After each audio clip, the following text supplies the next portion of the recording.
So we're going to go for the sixth one, again of this sort of yoga with weights I've called it, but again it's a bit of Pilates setup. Again it could be any of the systems, Qigong, whatever, but again the emphasis is more like sort of yogic. We're going on the one leg with the sort of functional principles. The one leg is causing more instability, okay, so make it a little bit harder on the core, which we're going to zip up pelvic floor, scoop out your abdominals. Just remember, the core's always working. You lift your arm or your leg, microseconds for anything else. Basically your corset of fire, and then it goes out to the torso, then it goes out to your limbs, generally the hands or then the legs.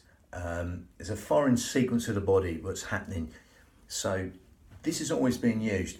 Rather than sort of using it out here or compressing it down here, bunching this up, we might as well be gathering in, taking the navel towards the spine and working that in the most efficient manner to stabilise us against instability.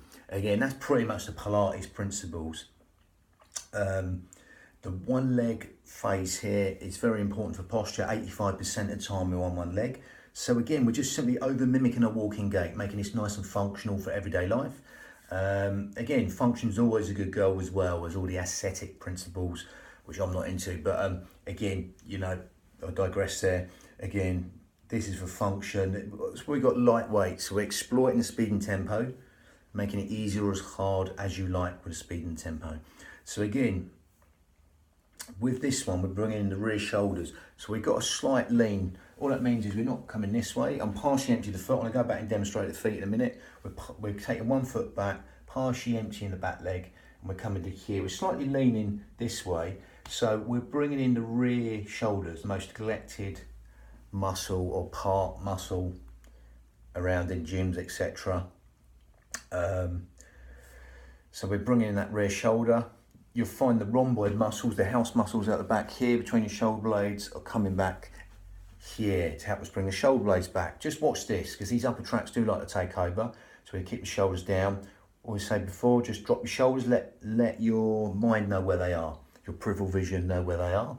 Okay, so they don't end up round here at the end. And anything that sort of opens out this way, because we spend a lot of time compressed against gravity, is good. Okay, these get very short, these muscles, so anything that opens out the chest is really good. And that helps even the organs of the body, the organs, the heart, the lung, the pericardium, all work better and more economically when you open out the chest. Again, when I say open out the chest, I don't mean hyperextending the back further down. Okay, we want to gather in, keep our spine sort of neutral here, okay, but we're slightly leaning in. All the others have been shoulders over hips, head over shoulders, but this one we're slightly leaning forward. So we're still maintaining good structure, but we're coming back to here.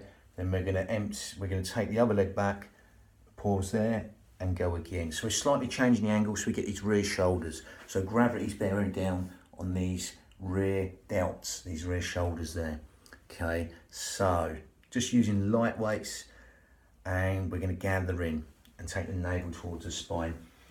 With the harder versions, we'll be coming up back into sort of, well, from yoga, a lot of stuff where you're grabbing the back leg, leaning forward, Lord Nattajara, again, or like a warrior pose, here again. So we're just bringing in that motion with this, like a Virabhadrasana or even warrior. But again, I digress. Basically, just empty the back leg, but again, just go with the progressions. I'm going to give progressions, see what suits you. Slowest, harder, fastest, easier. So let's mix this in. So again, I'm going to go sideways on. So we're going to just take one leg back, okay. Again, root in this lead leg, soft on the joint here, and you're going to come to here.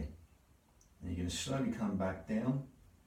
Okay, and then you're going to come back and you're going to empty the back leg again. Again, come back, toe on the ground, here. Okay, again, not sort of hanging over, maintaining good structure. You can go further this way, as long as you gather in here. Okay, I'm turning my head so you can hear what I'm saying. Coming back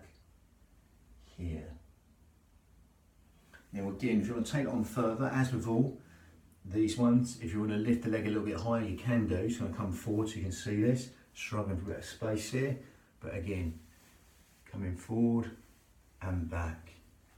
Again, exhale first motion, positive phase. Exhale, breathing in next. Exhale, breathing in next. Make sure you come back to shoulders over hips, head over shoulders. Exhale, gather in here especially. I just noticed my shoulders are trying to come up. And breathe in. Exhale, breathing in. Just going to change something on there. Again, it's telling me my phone's running out. But again, exhale, breathing in. You can come deeper, but really root yourself in. I would keep this slightly soft, just shy of locking out. If you're coming in deeper, that back leg, here and back. You'll feel the glutes work with your rectus spinae. This is quite hard, so any back problems, I'll probably go to the easier versions. Just coming back here, keeping the foot on the ground. But again, if you're coming in here, you're going to feel it even more on the shoulders because the angle's changing, the rear shoulders, and that's lying straight down against gravity there. It makes it a lot harder on the rear shoulders also, but the instability. Root yourself in that lead leg, come in here and back. I would come back to here and then go back in. You could stay here, nothing wrong with that. But I would literally like straighten up then, because again, this rectus spinae muscle's being used, running down the spine to straighten us up against gravity. You can always have a check, the shoulders are down there, and come in. There's a little space with this one, so you're literally exhale, positive phase as always, breathing, come back. There's a space at the end of the breath where you drop the shoulders, lengthen up for the crown, check, have a check, exhale, breathe in. There's no rush to get back in. If you're going deeper, when you come in deeper, here, that gets harder on the shoulders because the angle is pretty much nearly like a right angle, but that is quite hard. I come in this way a little bit, exhale, breathing in, exhale, breathing in. Again, I'm talking to you, so I just realised my head's coming up a little bit. Okay, because I'm looking here. So I'm just going to show you the alignment there. So you don't want the head popping up here.